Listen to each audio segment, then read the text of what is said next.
So I am bold, but it didn't start out that way. Molested in the first grade by a family friend. I am bold. But as an introvert, I'd rather kind of hide out in the back of the room or in a corner with a book, as opposed to standing up and speaking in the front of the class. I am bold. See, no one knew about me being molested. It was one of those spilled milk moments that we have as a child where we kind of just put the newspaper on top of it, thinking that nobody sees it at all, but they saw it in my low self-esteem. They saw it in my tears. They saw it in my fear. They saw it in my hushed tones. But see, all the while, there was someone whispering to me, you are bold. It's interesting how things transform when we are going through life, because this is not where I thought I would be. See, I decided that I was going to write a book. And 8 years later, I was still saying that I was going to write a book. I went through this whole process of doing all the research. I went through the process of getting all the information, talking to other authors, showing up at events, because this is what we do right in that process before we understand and truly take hold of the fact that I am bold. So what changed? In 2015, I had a conversation with my oldest daughter. And in that conversation, I blurted out that I had been molested too. See, I'm also the mother of 2 teen girls who are victors over molestation. In that moment, no words were spoken, tears fell, she held my hand, and all we could do was be silent. But that was me stepping into my moment of saying I am bold. Because he was bold to be able to say that, even if I was fearful about it coming out. I had to understand that. And so then I finally wrote the book. The first book was It's Okay to Cry. Now listen, that was a whole nother I am bold moment. Because guess what? Who wants to buy a book about tears and crying? And you know, if you cry, you're weak, and this and that. Who wants to do that? So I fought myself. But I had to understand that sometimes in being bold, I have to shed tears. I have to shed tears because it's a cleansing of everything that I've gone through, of every illegitimate word that was spoken over my life. Sometimes I just have to release it through tears. It doesn't say that I'm weak. It says that I'm bold. Because if I can come before you and cry, then guess what? I don't have to be scared of you. If you can see me at my lowest, then you can congratulate me at my highest, because I am bold. So there came this whole transformation, because guess what? I'm still the introvert. I still would much rather be home. I still would much rather be laying on the couch reading a book. But that wasn't my purpose. Because see, now that I'm saying that I am bold, you know what happened? Other women looked up. It's interesting when you walk down the street. Born and raised in Philadelphia. I've been in Maryland for about 8 years now.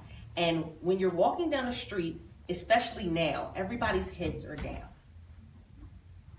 They're down because they're in their phone. They're down because they're thinking about work. They're thinking about food for dinner. They're thinking about the kids. They're thinking about everything and anything that is going on in their lives. But if you scream out, I am bold, everybody picks up their head. Because they want to know who's the crazy person that's screaming, first of all. Right. Who's the crazy person? But they pick up their head and they look and they say, well, why are you so bold? What makes you so special? Where is this bold thing that you're talking about? Where can I get some? Where can I find it? How do I tap into it? And so it started a whole process. But this is the thing. This is the kicker. I said I am bold, and I decided that I was going to finally write the book. And December 31st, 2015, I was evicted from my home with 4 children. It's kind of hard to be bold when you're living on somebody's couch. It's kind of hard to be bold when you're going through pain and trying to hold everything together. Because I know as women, that's what we do. As women, we try to take on the role of Gorilla Glue, Crazy Glue, and duct tape all rolled into one, right? We just try to wrap it up, stick it back together. I learned along the way that something that is done in China is if a piece of pottery is broken, they do not throw it away.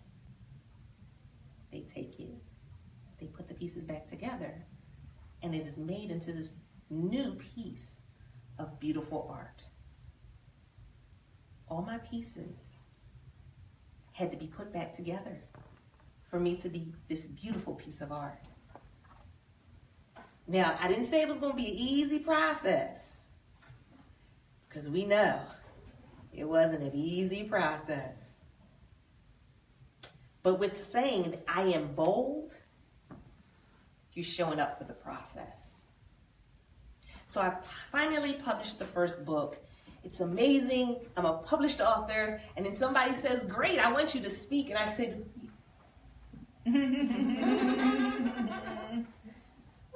I can call in. You want me to call in over the phone? I can do that. You want me to show up? Like in person? Wow. Me? Whew, okay. And so started the second book process, and it was Define Your Voice. I consider myself the voice coach. I literally help women to define, accept, and use their unique voice as a speaker or an author after abuse. That's my niche. And so literally defining my voice put me in a position to help them define theirs. But the first step, which is also the first chapter in the book, is you got to be bold. See, it's okay to say I want to write the book, but I can say it and stand still. I can say it and hide behind curtains and closed doors. But when I actually take that step and walk into it, people want you to show up. People want you to speak up. People want to hear you say, I am bold. You can be bold too. So here we are, 2 years later. What has being bold gotten me? Well, let me tell you. I have connected with women globally, all across the world. UK, Scotland, Africa, Canada, Peru, Trinidad, all over. Virtually, some in person. But I've connected with them because simply, I made the statement that I am bold. I've been transparent. I've shared with them my aches, my pains. Most people share the highlight reel on social media. I'm showing it all, baby. I done told y'all how I messed up when doing the first book, and especially my clients know it. They're like, I don't believe it, coach. I tell them how I'm an introvert, and there's literally a process I have to go through when I do live events because, after a certain amount of time, it's like, okay, ready to sit in the corner now. I decided to walk in being bold. I decided that I was going to show up and show up consistently. Because, see, I know that every time I show up, I give someone else the opportunity to be bold. And so literally something that I'm always saying on social media is that what you have to offer is a blood donation. There's somebody somewhere waiting for a blood transfusion. Will you allow them to live or die? And that's the choice that we make each and every day, whether we want to or not. If we don't show up, somebody physically, emotionally, mentally, and spiritually dies. And oftentimes we've been told that we're not that powerful, but we are. We are heads of households. We are raising young women and young men. We are changing the world. We've seen that. Understanding that we are bold means that if we stand hand in hand, can't nobody break through that.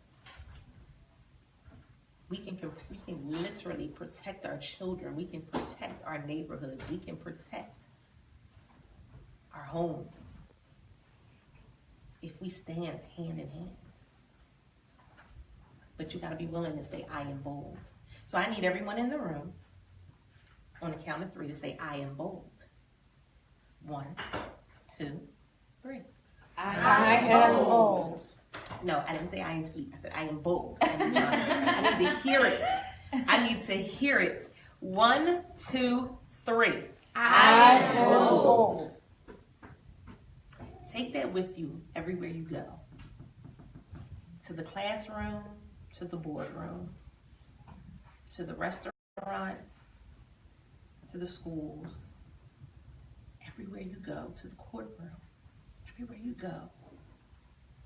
Walk in that boldness, even when you don't feel it. Because sometimes we wake up, I don't always feel bold when I wake up in the morning. When I was sleeping on someone else's couch, trying to produce a book and take care of family, and my sister was removed from my care because she was at that point still in foster care, I didn't feel bold. I didn't feel bold. I felt like crap. I felt like I was at the lowest of lowest points. I felt like literally I could do nothing right at that moment. Everything was crumbling around me. But I still had to say it out of my mouth. I am bold. I still showed up. And women that have followed me across social media, they literally say, thank you for your transparency. Because I show up. I want you to be bold. So this is what you need. And it's been rehearsed over and over throughout the day. And so I'll finish up with this, is that being bold takes a couple steps. It's about what you're speaking out of your mouth. It's about what you're listening to in your ears. It's about what you're seeing with your eyes. But it's also about what you're lifting. Because sometimes we forget that in the process of training, we have to lift some things up. I know we get antsy about it because we think, oh, if we start lifting weights, then we will look like we got these big old arms and it's going to be all out of proportion. No. It doesn't work that way. You build endurance. You build strength. So there are some things that we have to lift up, but that also means there are some things that you have to put down. Right. So I got to be willing to put down things that are out of my control so I can pick up the things that I need for me to be bold. So with that said, I have a free for you. You go to bit.ly/love my voice, all lowercase. You can get my second book, which was the whole process that I go through to find your voice. It's the whole book, the ebook version, for free. Just put in coupon code SPEAK UP. And that's bit.ly/love my voice, coupon code SPEAK UP. Because I feel as though right now, as women, especially women who have gone through abuse, a lot of times we have to struggle to find our voice, but we have to struggle to love our voice. If you speak to any speaker, you ask any singer, any speaker, anybody that does anything with words, ask them if they go back and listen to themselves speak.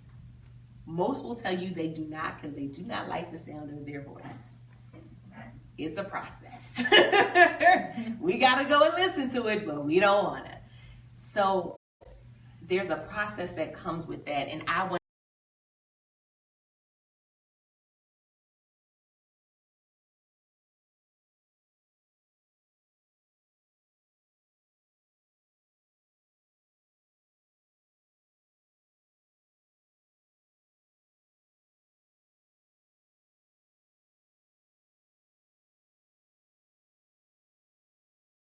Code to speak up, and that's what I have for you. Did anyone have any questions for me? Because I know we've talked about a lot today, so at this point. When you do speak up, is that all together? Yes, ma'am. Yes, ma'am. It's been interesting. I actually have my youngest daughter here with me.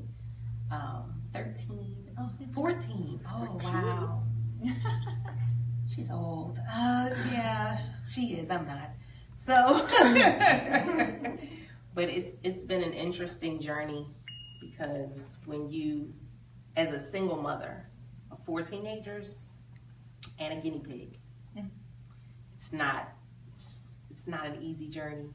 There's always something that comes up, but currently one of those teenagers is my youngest sister. She's in between the ages of my girls. So I'm the oldest and she's the youngest, and imagine, with everything I'm going through, I have about 5 agencies that come in and out of my home on a regular basis, because I'm out of state. She's from Philadelphia. Originally, I'm from Philadelphia, and we live in Maryland. So there are about 5 agencies that come in and out of my home at any given time. It's hectic. It's definitely hectic, a lot of paperwork. So when I say I am bold, it's even in the moments where I want to just scream and just close the door and lock it and say, no more, nobody else can come in, but that's what it comes for. So I thank you guys for having me and for listening in. I appreciate listening to so many different amazing stories today. You know, when we think about our health and wellness, it's a process, it's a journey. It's a day-to-day that we have to go through, and it's when you connect with the right people and make the right connections and say, you know what, sis, I got you. Even if it means I just check in on you once a week and say, you good? You all right? We can go to a whole new level. So thank you. Thank you.